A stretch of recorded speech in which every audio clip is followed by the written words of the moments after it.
Olá, sejam bem-vindos ao Câmara Reentrevista. Eu sou Mariana Rosadas e hoje nós vamos falar sobre câncer de próstata. Segundo o Instituto Nacional de Câncer, serão mais de 65 mil diagnósticos entre 2020 e 2022. Campanhas como o Novembro Azul buscam conscientizar os homens sobre as formas de se evitar a doença, que é silenciosa. A prevenção é fundamental. Para falar sobre esse tema, exames, tratamentos disponíveis e o acolhimento de pacientes, nós convidamos o Dr. Alfredo Canalini, secretário-geral da Sociedade Brasileira de Urologia. Mas antes, vamos assistir uma reportagem sobre esse assunto. O câncer de próstata é o tipo mais frequente entre os homens, depois dos melanomas. Mas o medo e o desconhecimento fazem com que muitos homens não conversem sobre o assunto, o que pode ser fatal. Segundo o Ministério da Saúde, a doença é a segunda causa de morte por câncer no Brasil. Campanhas como o Novembro Azul buscam conscientizar os homens a buscar informações e tratamento. Se descoberto no estágio inicial, a chance de cura pode chegar a 95%. Leis aprovadas na Câmara do Rio determinam a divulgação de informações e a realização de exames preventivos na rede municipal de saúde para a detecção precoce e o tratamento contra a doença. Além de instituir o dia 17 de novembro como Dia Mundial de Combate e Conscientização ao Câncer de Próstata. Oi, doutor Alfredo, tudo bem com o senhor? Tudo bem, Mariana. É um prazer estar aqui, podendo colaborar com esse tema tão importante que é o diagnóstico precoce de uma série de doenças, e especificamente sobre o câncer de próstata. Pois é, esse assunto ainda é um tabu entre os homens, principalmente? Ainda é um tabu, mas a gente tem sentido que nos últimos anos, graças às campanhas que têm sido colocadas, principalmente no mês de novembro e também ao longo de todo o ano, a gente fala muito sobre a questão da saúde do homem, esse preconceito, esse medo, essa desinformação, ela vem diminuindo paulatinamente. Eu acredito que com o advento de novas maneiras de diagnosticar precocemente o câncer de próstata, maneiras de tratar mais eficazmente essa doença, esse receio tem diminuído bastante. E é interessante que hoje nós estamos já numa fase em que nós estamos já tratando daqueles homens que tiveram seus parentes tratados por nós há 20, 30 anos atrás. Significa que a gente está salvando vidas e que a vida deu uma lição para essas famílias sobre a importância dos homens também cuidarem da sua saúde. Muito interessante isso, porque historicamente os homens evitam os médicos, a gente sabe como é.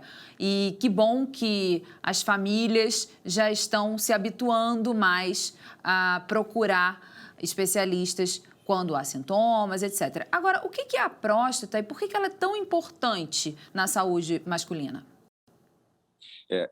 Bom, a próstata é uma glândula acessória do aparelho reprodutor masculino. E a próstata, ela sofre uma série de processos durante o envelhecimento do homem, e um desses processos que mais tem nossa atenção no Novembro Azul é a questão do câncer de próstata, porque é o segundo câncer mais frequente no homem e é uma causa muito significativa de morte. Eu gostaria de fazer algumas observações em relação à questão, primeiro, das famílias, né? Porque eu acho que o núcleo familiar tem que ser um pouco educado nesse sentido, porque, veja bem, quando as meninas começam a entrar na puberdade, começam a menstruar, elas já são levadas ao ginecologista pelas suas mães. Verdade. E, no entanto, os meninos, quando entram na puberdade, não são levados ao urologista, nem a qualquer outro médico. Verdade. Então, é importante que isso seja falado, né? Que menino também fica doente, né? Menino também precisa de assistência médica, e a assistência médica preventiva é a mais importante de todas. E a outra coisa é a questão do sintoma. Quando você falou na questão do sintoma, isso foi muito bom porque a gente chama a atenção de que o câncer de próstata, na sua fase inicial, ele não provoca nenhum sintoma específico. E, geralmente, quando o homem começa a sentir alguma coisa relativa ao câncer de próstata, a chance dele ter uma doença já avançada, numa fase que a gente não consegue mais curar a doença, é de mais de 90%. Uau. Então, os exames eles servem para diagnosticar precocemente na fase assintomática e poder fazer com que os tratamentos sejam menos agressivos e mais eficazes. O ideal é que esse acompanhamento assintomático ele se dê a partir de que idade? Bom, vamos lá. Isso depende muito se você for daquilo que nós chamamos de grupo de risco para ter o câncer de próstata ou se você não for desse grupo de risco. Se você não for do grupo de risco, você pode conversar com o seu médico, com o seu urologista e começar a fazer os exames a partir dos 50 anos e a periodicidade que esse exame vai ser repetido vai depender muito de o que for encontrado nessa primeira avaliação e também do que você combinar com o seu médico. Agora, se você for do grupo de risco, é recomendável que você procure o médico urologista a partir dos 45 anos. Então, veja bem, grupo de risco tem que procurar o médico a partir dos 45 anos. E quais são os fatores que incluem os homens no grupo de risco? Primeiro, ser afrodescendente. A gente sabe que geneticamente os afrodescendentes eles têm uma maior propensão a ter o câncer de próstata. Segundo, se você tem na sua família história de um parente próximo, seu pai, seu irmão mais velho, que tenha tido um câncer de próstata, principalmente se esse câncer apareceu antes dos 60 anos. E terceiro, aqueles homens que têm obesidade mórbida, com índice de massa corporal acima de 35. Então, se você tiver um desses 3 fatores, procure fazer o seu primeiro exame aos 45 anos. Certo. Há maneiras de evitar alguns desses fatores de risco.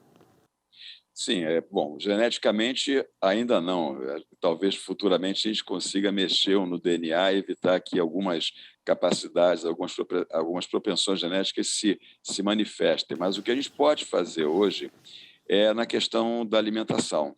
E é interessante tocar nesse ponto, né, porque nós sempre pensamos que os orientais tivessem menos câncer de próstata do que os brancos ou os afrodescendentes.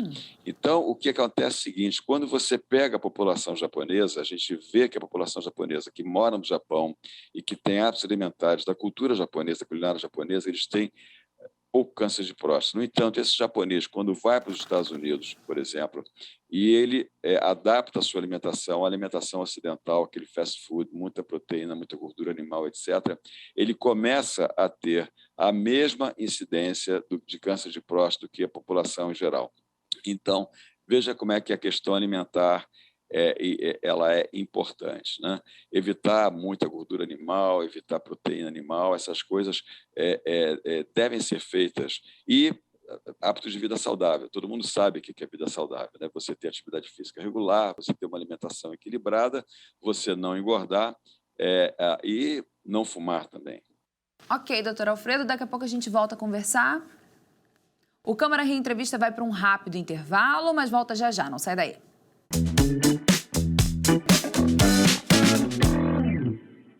O Câmara Rio Entrevista está de volta, hoje conversando com o Dr. Alfredo Canalini, secretário-geral da Sociedade Brasileira de Urologia. O tema é câncer de próstata. Doutor, fala um pouquinho pra gente sobre como é o tal exame. Vamos desmistificar isso? Sim, com certeza. Vamos lá. Primeiro, nós temos o exame físico do paciente, que é o toque retal. Qual é a importância do toque retal? É porque, através desse exame, você consegue detectar nódulos endurecidos na próstata. Um profissional bem treinado, bem formado, um urologista, ele tem a capacidade, o treinamento para, fazendo uma palpação digital da próstata, ele detectar sinais de câncer. E o outro exame é o exame de sangue, que é a dosagem do PSA. A dosagem do PSA foi um exame que surgiu na década de 80 e que facilitou muito a nossa possibilidade de fazer o diagnóstico dessa doença de forma precoce. Então, a união desses 2 exames, o exame físico, o toque retal e a dosagem do PSA, é o primeiro passo para saber se esse homem ele é portador de um câncer de próstata ou não. Dependendo dos resultados que você obtiver com esses 2 exames, é que você vai partir para outros exames de imagem que vão dizer para a gente se é necessário ou não fazer aquilo que a gente chama de biópsia da próstata, que é você faz um exame em que você tira com uma agulhinha bem fina pedacinhos da próstata, como se fosse algumas injeções ali, só que em vez de injetar alguma coisa, a gente tira um pedacinho. E esse material levado para exame no microscópio por um especialista, um patologista, ele vai dizer se existe ou não câncer de próstata nesse paciente. Pois é, porque a próstata é próprio dela que haja alterações, inclusive de tamanho ao longo da vida, né? Não Sim, necessariamente um câncer. sim, exatamente. Isso aí é o que nós chamamos de hiperplasia benigna da próstata. Esse aumento volumétrico da próstata, ele vai acontecer durante o envelhecimento. Pra vocês terem uma ideia, entre 80 e 90 anos, a chance de você ter um aumento dessa glândula é de 90 e poucos por cento, 92% mais ou menos. Mas quando existe o aumento benigno da próstata, o tratamento só é necessário quando esse aumento provoca um estrangulamento da uretra, porque a uretra é aquele canalzinho por onde sai a urina, passa por dentro da próstata. Então, quando existe um estrangulamento dessa uretra nesse processo de crescimento, isso pode atrapalhar a micção. Uhum.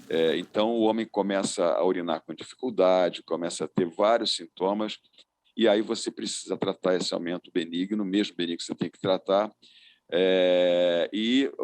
Nem todo homem que tem aumento benigno da próstata vai precisar tratar, porque 60% nunca vão ter nenhum problema de obstrução do fluxo urinário por conta disso, mas 40% vão ter esse problema e vão ter que tratar. E no caso do câncer de próstata, como é o tratamento? Bom, no caso do câncer de próstata, o tratamento ele vamos dizer assim, delineado dependendo do perfil do paciente. Uhum. Se nós falamos dos tratamentos em geral, o que eu posso afirmar é o seguinte: hoje, o tratamento que garante com maior certeza a cura da doença é a cirurgia, a prostatuvesiculectomia radical. E essa cirurgia, ela consiste na retirada da próstata toda, inclusive de algumas estruturas que existem no entorno da próstata, como, por exemplo, as vesículas seminais. Uhum. Então, através desse procedimento cirúrgico, você tem uma maior chance de curar esse paciente. As outras formas de tratamento, elas podem ser indicadas dependendo do perfil do paciente, dependendo até mesmo das condições clínicas desse paciente. Certo. Mas a cirurgia ainda tem que ser considerada como primeira opção nesse tratamento. Fala um pouquinho para gente sobre a importância de campanhas que levam o mês inteiro para conscientizar a população, como no caso do Novembro Azul, para lembrar sobre a importância da prevenção do câncer de próstata. Olha, campanha é informação. E toda a informação ela é importante para ajudar na tomada de decisão e no processo de conscientização. Então, nós acreditamos que informar é uma forma de você também promover saúde, porque você chama a atenção para aquele problema e mostra para as pessoas a importância que existe no cuidado com a saúde e no Novembro Azul, especificamente com a questão do câncer de próstata. É importante falar o ano inteiro sobre essas questões, claro, mas quando você dedica, mobiliza, isso inclusive aproxima das pessoas, elas se lembram mais de se cuidar? Sim, exatamente. Você chama atenção e é importante que as mulheres participem dessa campanha também, que elas tenham acesso a essa informação, porque as mulheres, muitas vezes, são as que conduzem o homem até a consulta com um profissional. Então, elas têm que ser engajadas também nessa campanha. E veja bem, tem um dado epidemiológico que é interessante. Os homens, como eles não tratam tão bem da sua saúde quanto as mulheres, eles têm uma expectativa de vida bem inferior à das mulheres. Então, as mulheres hoje elas vivem 8 a 10 anos mais do que os homens. E essa maior expectativa de vida das mulheres é pelo fato de que elas cuidam melhor da sua saúde. Doutor, muito obrigada por nos atender. Até uma próxima oportunidade. Eu que agradeço a oportunidade em nome da SBU. Se quiserem alguma informação a mais, por favor, consultem o site da Sociedade Brasileira de Urologia, www.portaldaurologia.org.br. Muito obrigado. O Câmara Rio Entrevista dessa semana fica por aqui. Acompanhe as novidades da Câmara Municipal no nosso site, câmara.rio, e também nas nossas redes sociais pelo @Câmara Rio. Muito obrigada pela companhia. Até o próximo encontro.